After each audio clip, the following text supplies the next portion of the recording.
I believe that this nation should commit itself to achieving the goal before this decade is out of landing a man on the moon and returning him safely to the Earth. Picking up some dust. In the 1960s, an impossible dream came true when human beings walked on another world. The Eagle has landed. In all, 24 Americans went to the moon.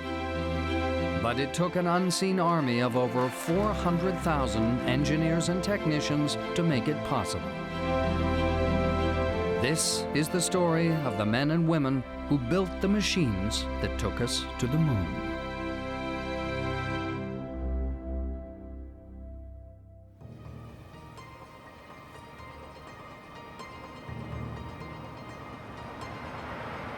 November 16th, 1963. President John F. Kennedy visits NASA's launch pads at Cape Canaveral.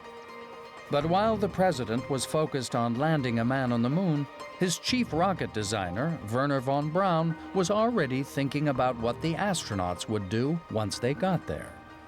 Wernher von Braun had dreams. He was very vocal. He certainly popularized the whole notion of space. And so he not only was the technical expert in the big rockets, he was the inspiration for a lot of the things that followed. Dr. von Braun was looking toward the future, setting up lunar bases on the moon, doing an extensive exploration program of the moon. For von Braun, the moon was not just a target to be reached, it was a world to be explored. But he knew an astronaut wouldn't be able to go very far on foot. So von Braun called for a lunar vehicle to allow astronauts to range freely across the moon's surface. Auto engineers like Sam Romano were quick to respond. There were quite a few people interested, quite a few companies interested. My feeling then, I was working for General Motors, and they were very good to me. They had a very nice environment to work in. So I said, my goodness, if there's going to be a vehicle on the moon, it's going to be a General Motors vehicle, and I'm going to make sure that happens. Across America, engineering companies rose to von Braun's challenge with a variety of designs. Some looked more like farm equipment than space hardware. The wheels sometimes range from 5 or 6 foot tall up to 10 or 12 foot tall. Different wheel designs, as well as different cab designs, but it basically gave the people a kind of a belief that you could indeed put together systems and have mobility on the moon. But the truth was, that confidence was not well grounded, because no one really knew what the surface of the moon was like, and many suspected that it wouldn't be a surface you could easily drive across with wheels. A fact that Sam Romano's colleague, Ferenc Pavliks, was only too aware of. There were some scientists who postulated that the moon is covered with a thick layer of very loose, dust-like material. So anything you put on it is going to sink. In the absence of any hard facts about the lunar surface, Sam and Ferenc began experimenting in their lab. When you do some experiments with locomotion in terrain that you're unfamiliar with, you usually develop it in something called a soil bin. Now, a soil bin is to vehicle engineers what a wind tunnel is to aeronautical engineers. We came up with vehicle concepts of the wheel type, track-laying vehicles like tanks. We even looked at an Archimedean screw in case everything's submerged under the surface, it can borrow itself through the loose material. These tests showed that the kind of vehicle they needed would be entirely determined by what kind of surface the moon had. But the answer to this question lay out of reach of even the most powerful telescope. NASA needed a closer look.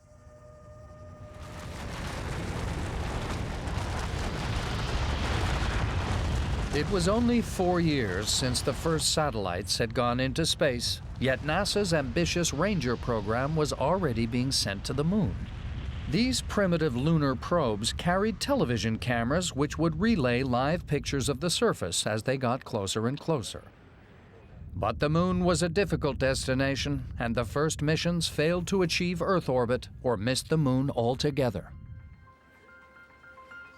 Then, in July 1964, after 6 unsuccessful attempts, a Ranger mission finally made it all the way to the moon with its cameras and transmitter intact.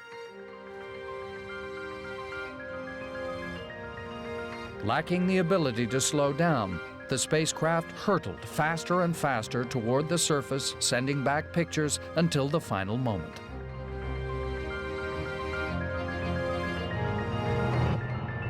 But those last few seconds of flight brought the moon closer than ever before.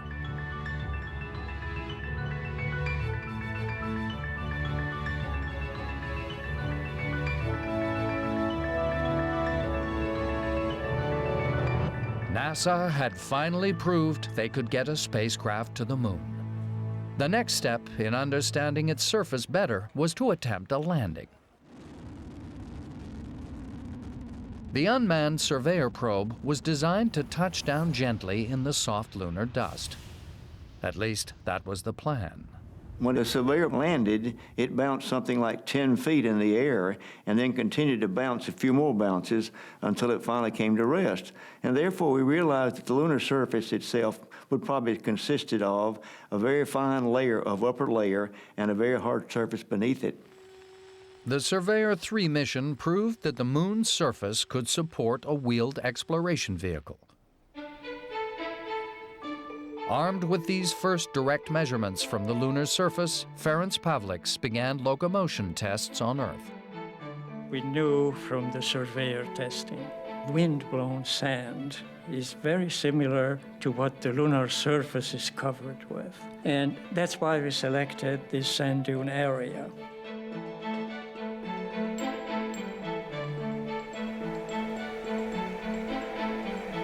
While Ferenc's wheel designs were still being put through their paces, the ever-visionary von Braun was already planning the exploration missions that a lunar rover might undertake. So they came up with one concept, which was the Mobile Lunar Laboratory, or MOLAB, which was a pressurized cabin type of a system weighing about 8,000 pounds. And had the purpose of exploring the lunar surface over 2 weeks period of time. The engineering companies came up with a variety of designs, but NASA wondered if astronauts could really survive for 2 weeks inside such a small mobile laboratory. NASA was looking for volunteers, and I raised my hand. I was one of the 2 test subjects on that test. I was selected and made the commander. They kept us in there for a total of 18 days. We were good friends at the beginning of the test, but we weren't too friendly toward the end. We were getting on each other's nerves, to say the least. And we were very surprised when the lights came on and they said, the test is over, you can come out now. And as we walked out of MOLAB, there in front of us was not only our wives waiting for us, but Dr. Werner von Braun was there too to congratulate us. And he referred to it as the can opening.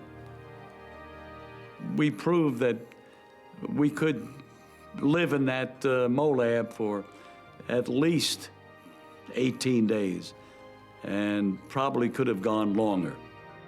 But the MOLAB trials also showed that a pressurized exploration vehicle would weigh at least 4 tons. And that meant a dedicated Saturn V launch to deliver it to the moon ahead of the astronauts. It would be hugely expensive. NASA started to have its doubts about von Braun's giant rover ideas. It was becoming increasingly difficult to fund the projects that needed to be funded. And I felt that we'd taken on the job of going to the moon. We had not taken the job traversing the moon, and on that basis slowed down the effort. I'm not quite sure whether I actually canceled it or not. So eventually this MOLAB concept was dropped, and NASA sort of given up on putting vehicles on the moon. We were very disappointed, but there was nothing we could do about that.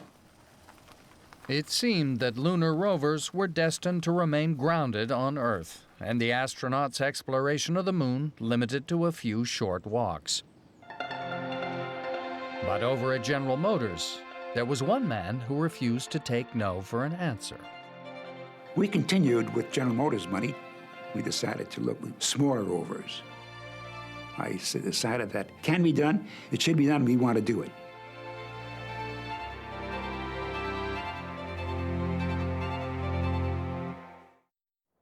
We packed our bags and went to NASA headquarters, and we said, do you have any space for a rover? The lunar module descent stage had a triangular bay, which was where they had instruments. And they said, well, that one triangular bay will not be used, so if you can fit a vehicle in this triangular bay, we might think about going again with a rover. So I said, my God, you want us to put a rover in a big piece of pie? This piece of pie was a space to the right and below the lunar module's hatch. It was just 5 feet tall, 5 feet wide, and 5 feet deep. Not much bigger than the trunk of a station wagon. So I called my very best engineer, Ferenc Pavlik, and said, Ferenc, here's what we have to work with. See what you can do. Sure enough, in less than a month, he had come up with a configuration that was very unique.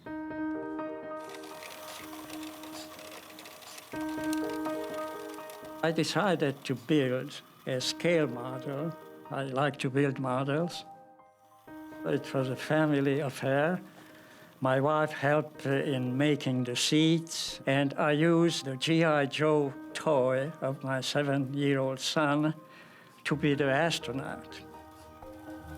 Ferenc's new rover design was still twice as big as the space it needed to fit into.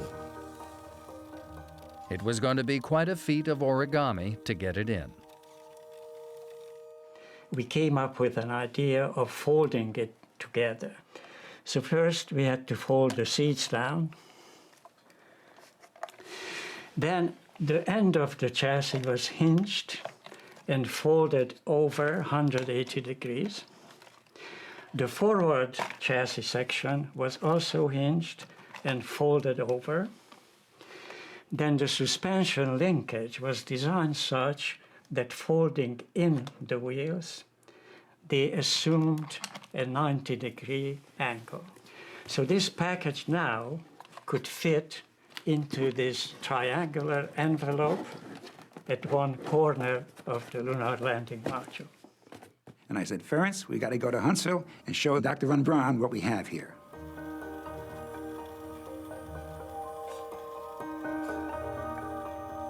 So we proceeded to his office. Knocked on the door, opened it. And I guided this little model into his office.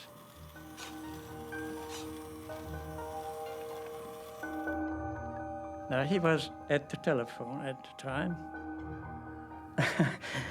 I looked at his face, and I saw just a great surprise. He slammed the telephone down and says, what have we here? That gave us a great opportunity to explain to him what we had. We had already made a film. So we showed him a very short film on how it worked. We demonstrated it to him. So we spent as much as a half hour with him in discussing the concept. And he became very enthusiastic and supportive of the idea. He said, we must do this. I got a call when I was out of town one day from Von Braun's office, and in that call, he asked me if I would consider taking the management of a new program that was given to Marshall called the Lunar Roving Vehicle Program. I said, what could a propulsion man possibly have to do with a car development? So I was very apprehensive about the whole thing. But on the other hand, you can't say no to a man like that when he asks you to take on a task that he has confidence in you doing. With von Braun's top engineer on the job, the dream of driving across the moon was back on track. Once more, NASA invited tenders for the contract to build a new lightweight lunar rover. And the General Motors team suddenly found they faced tough competition from Grumman Aerospace. Grumman was building the lunar module, which would carry the rover to the moon. If that wasn't enough of an advantage, they also had an innovative design. A fundamental difference of the Grumman design was what we came to call the conical wheel. The cone shape itself did not permit dust and dirt and stones to anyway contaminate the operation of the wheel. It was highly innovative, and we were very proud of it.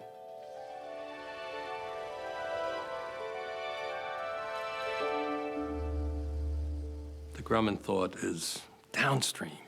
Damn it. Nobody's going to be happy with something that just is used for a couple of times, and you'll leave that $20 million piece of junk sitting there. Don't just go to the lunar surface, use it for a few days. Be able to hit a switch and turn it on and let Houston continue to run it out there. I mean, go down some craters you wouldn't have the guts to go down if it was manned. Grumman's robotic rover was a strong contender. But was it enough to keep them in the running? In the end, it boiled down to the deployment of the vehicle. General Motors did an outstanding job of being able to deploy that very, very easily. First of all, you unfold it out. General Motors' folding rover won the day. In July 1969, the contract to build the lunar vehicle was awarded to the team led by Sam Romano and Ferenc Pavliks. They were both pretty outstanding individuals. They had this creativity and they had this air about them of confidence, and they made you feel like this product was ready to roll out the line right now. When Ferenc showed me the solution he had, I was quite amazed. I said, Ferenc, I knew you could do it, and you did it. Good work, Ferenc.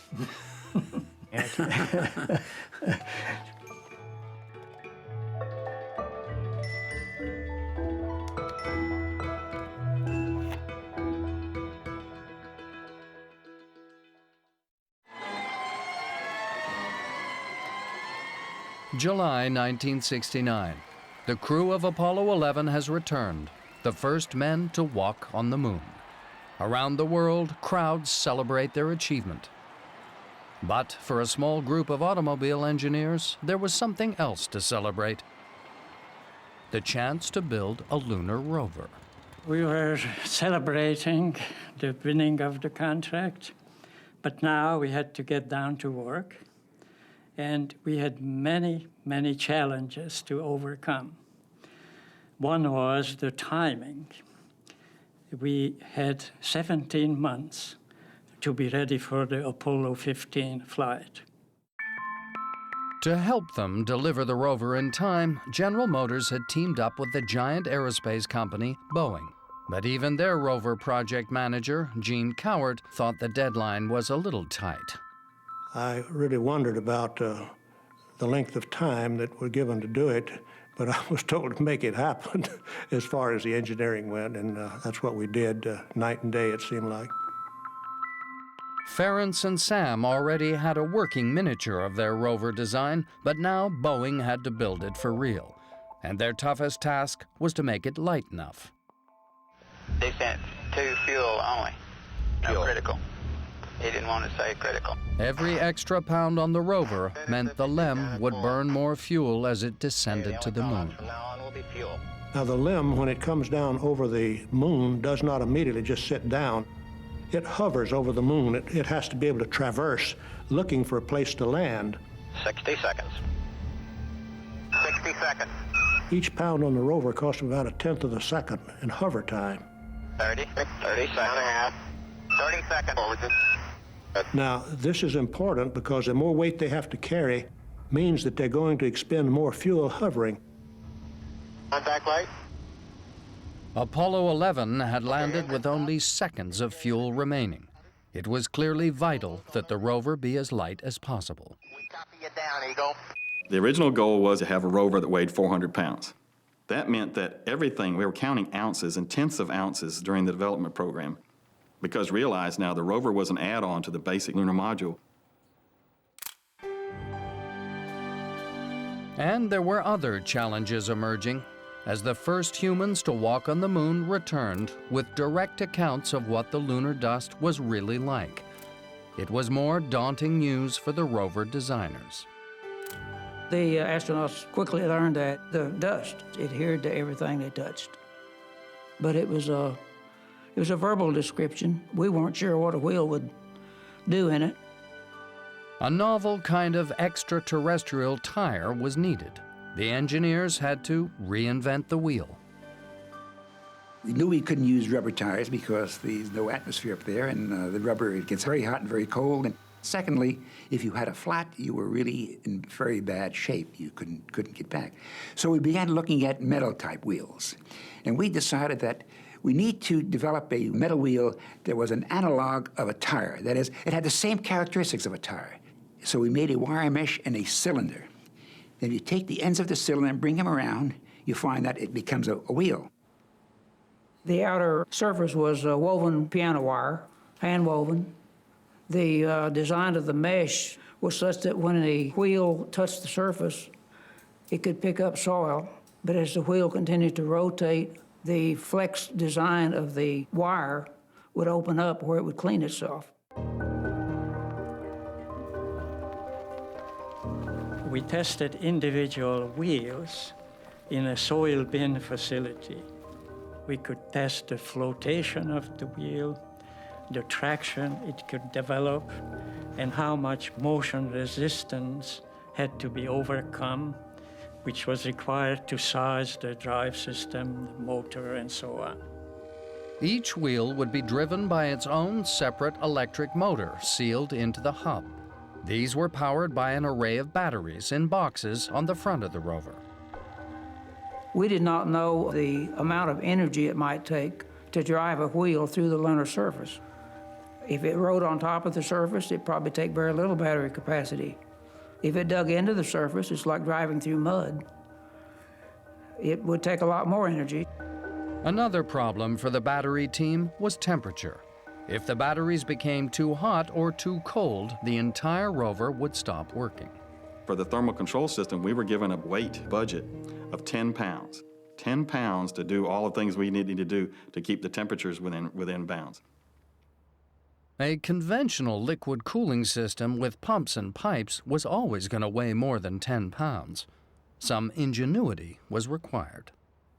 These boxes had a paraffin wax in there, and when the electronics components were generating heat during driving, the heat was stored in the wax, and it stayed at a fairly constant temperature during that melting process. Then, when the astronauts got through with the driving, they would open up covers over radiators. The radiators would reject the heat away, let the wax re-solidify, hence recycling it and making it ready for the next time they come out to drive. Solutions like these helped to keep the weight of the rover down. But there was an even more critical problem: deployment. The original design was going to use the springs on it for the thing to come out almost like a switchblade knife. The astronaut just pull a little lever and everything would fold out for him. Well, they just never could get that to work.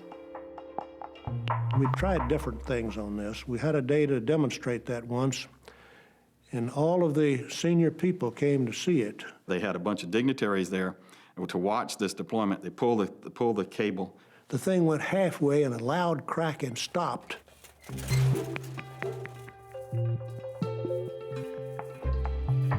This gentleman who had very good English but a German accent, I remember saying, "We will fix this." And fixing it became a top priority. The entire success of the rover hinged on a reliable deployment. If you can't get it up there, get it deployed onto the moon, it doesn't do you a whole lot of good to carry it up there if you can't get it deployed. And to be able to do it again and again so it's dependable. The team then set about working long midnight hours and working to a process, developing a more phased deployment of the rover from that stowed up, folded configuration to get it out onto the moon in a dependable way. We had to minimize the amount of work the astronauts had to do. And eventually we ended up with spring-loaded joints, which had to be released, and the spring automatically opened up.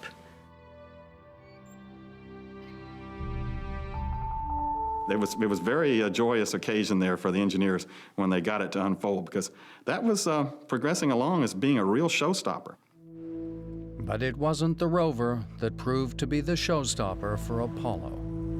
On the 14th of April, 1970, the world woke up to the news that there'd been an explosion on board the Apollo 13 spacecraft. 3 astronauts were lost in space.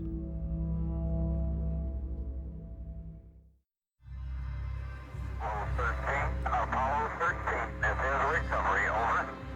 3 days after the explosion, everyone at Mission Control gathered to watch and wait for news that the Apollo 13 crew were safely back. Odyssey Houston, standing by, over. Odyssey Houston, we show you on the mains. It really looks great. Extremely loud applause as Apollo 13 on main chute comes through loud and clear on the television display here. It was close. It was very close. So it's a real tribute to the whole system that they got out of that. Apollo 13 had shown the world just how dangerous flying to the moon could be. The only justification for further missions was their scientific value. Now scientists, geologists, were interested in areas farther away, like a canyon or a big crater or a foot of a mountain. And that could be done only with a roving vehicle. It was the availability of the rover and the scientific exploration it promised that sent men back to the moon.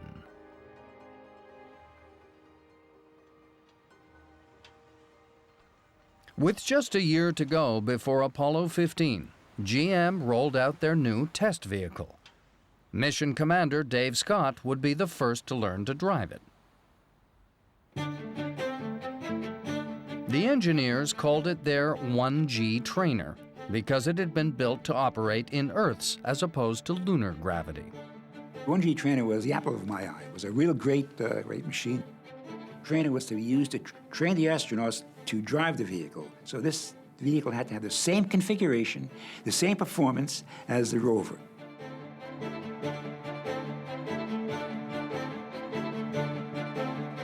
The rover had both front and rear steering. Both would steer, they would steer at the same time.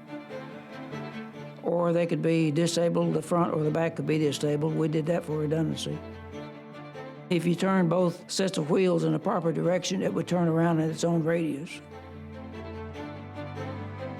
So it was very, very maneuverable. Driving in Earth's gravity was fine, but it was important to experience the lighter feel of a drive in 1/6 gravity. To achieve the 1/6 gravity as best you could here on Earth, you counterweighted this rover with cables. It seemed to just float across rocks, and it's sort of a giddy feeling, I thought. Well, you should have felt a heavy shock. It didn't. It just sort of went right over it with no particular problem. It was very strange to be suspended like that.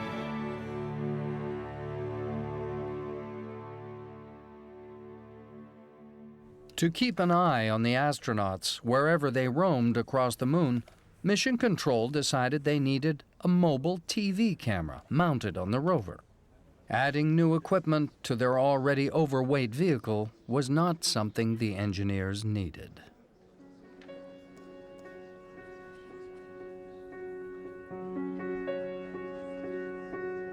It was a very difficult, stressful time. We worked late hours. We worked probably 16, 17 hours a day, and mostly Saturdays and sometimes Sundays. You know, in all honesty, there weren't many light moments in the program. The only light moments I ever had was when I went home after work each day. It was just, every day was highly stressed. Every day was a new problem that we had to deal with, or a realization that perhaps we were not going to make a certain part of the schedule unless we did something different. We didn't have anyone actually die, but we did have people get ill working on it because you were going at, you were with it night and day almost. I wouldn't want to undertake it again. I think I'd rather re-enlist before do this again. Against the odds, on the 10th of March, 1971, Boeing and General Motors delivered the first mission-ready rover to NASA.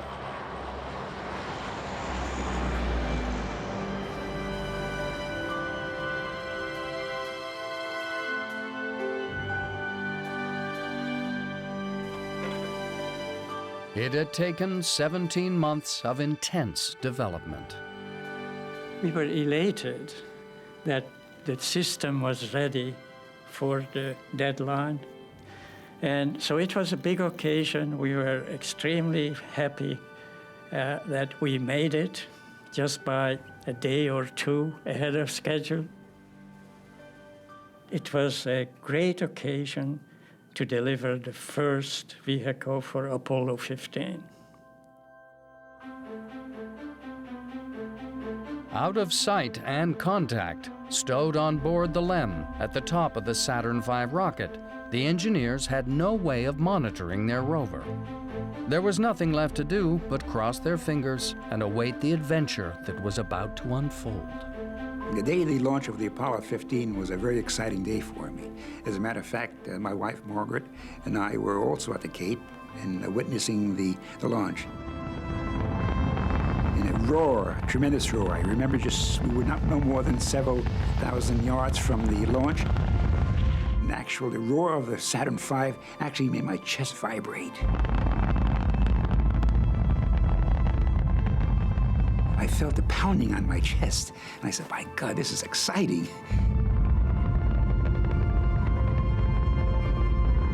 That was, you might say, our baby going up there now, and is everything going to go the way it should?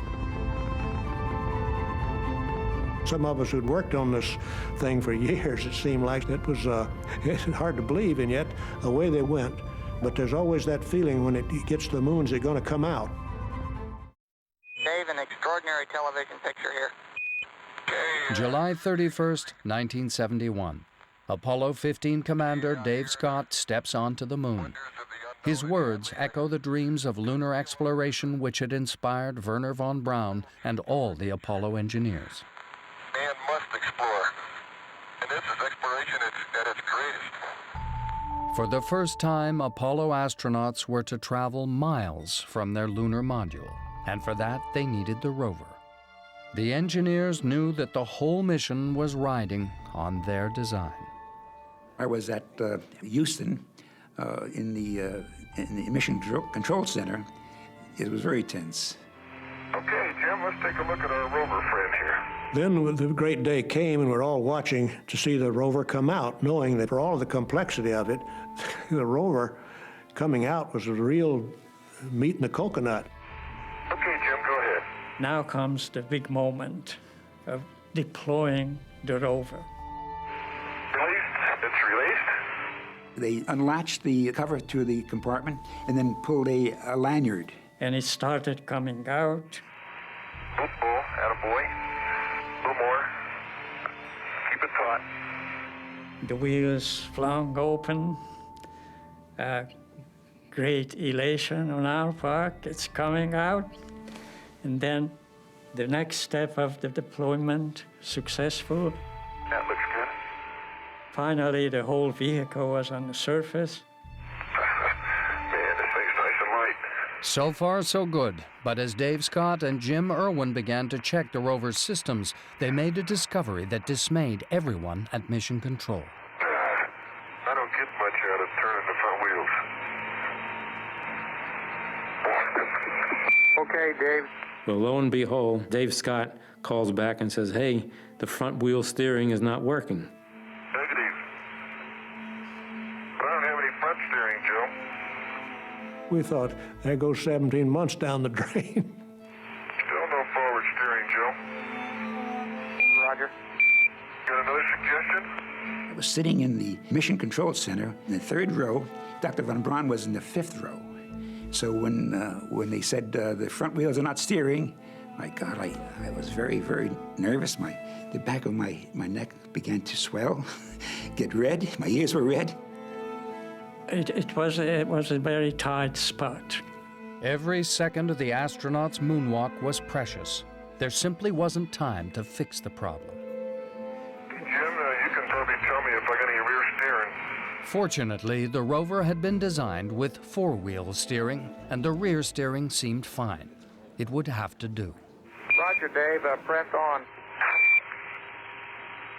Okay, it's a good idea. Hey, Jim, I'm going to bring her around here and let's get on with it, okay? Now, at last, for the rover engineers came the moment of truth.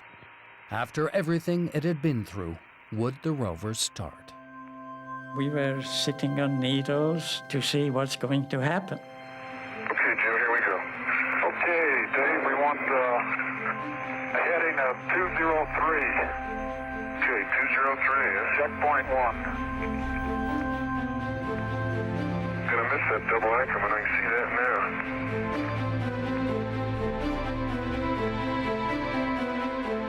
Okay, we're moving forward, Joe. Roger. Ooh, hang on. It had been just 10 years since the first human spaceflight, and now 2 astronauts were driving on another world. Man, this is really a rock and rollin' ride, isn't it? Never been on a ride like this before. Oh, boy. I'm glad they got this great suspension system on this thing. Boy.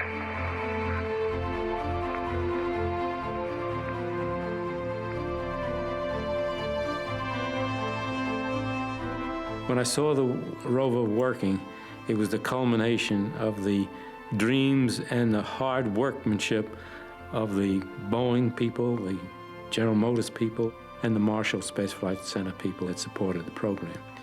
And it was an awesome feeling to see that, and such a wonderful feeling, and so much relief that indeed we pulled it off. It happened.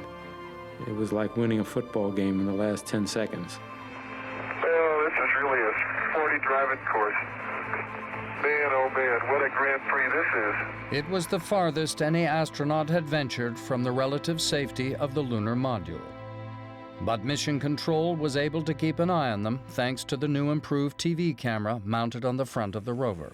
Hey, Joe, the AGC says you ought to have a picture. We've got a beautiful picture. Flight Director Ed Fendel was operating it remotely. The atmosphere in Mission Control on the first landing site, when we got there and took control of that camera, was absolutely crazy because everybody was looking at the displays up in the front of the room and they were watching this. It was amazing what people, I mean, it was like, holy mackerel, you know, this is going on. This is what we've really done. It was really quite wild. For 3 days, the rover carried Dave Scott and Jim Irwin over 17 miles across the plains of Hadley on the most extraordinary geological field trip of all time. Can you imagine that, Joe? Here sits this rock, and it's been here since before creatures roamed the sea on our little Earth. There it is. And there it is, Houston. There's Camelot. Wide off target. I see it.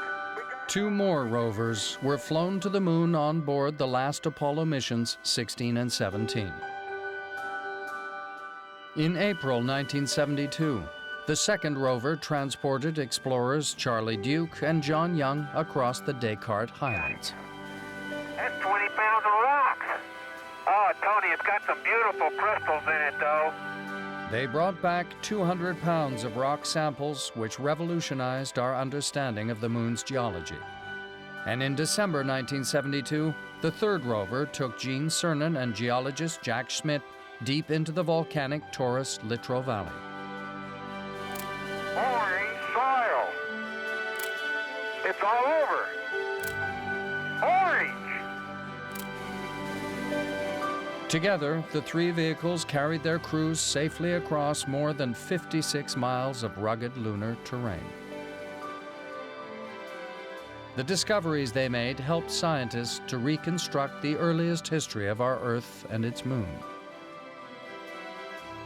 And thanks to the mobile camera on the rover, as the astronauts climbed the mountains of the moon and traversed its plains, the rest of the world was able to explore along with them. So the people here on Earth really were part of this mission.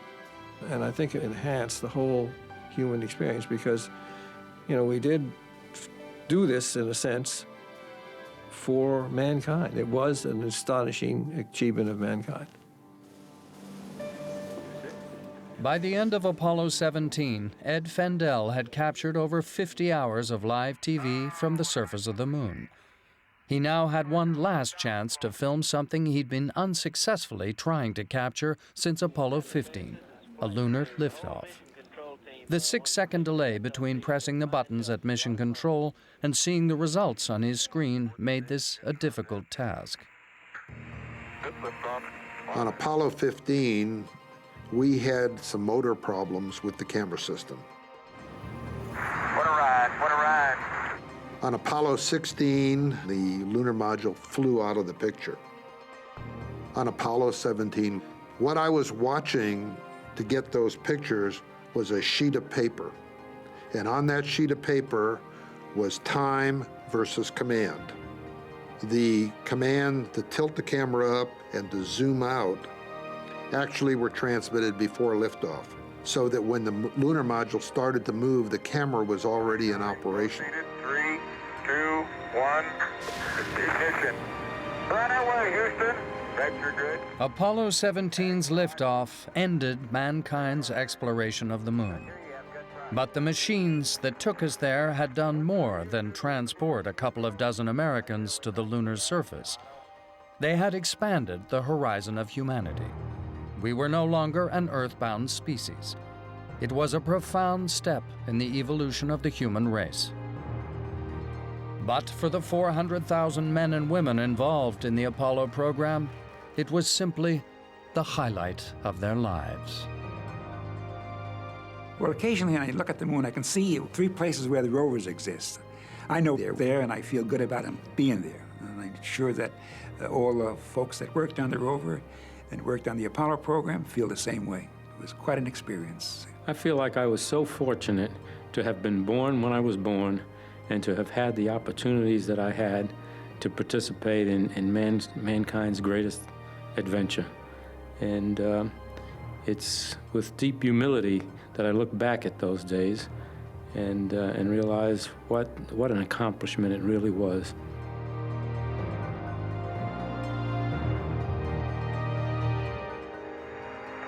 And as we leave the moon, and we leave as we came, and God willing, as we shall return with peace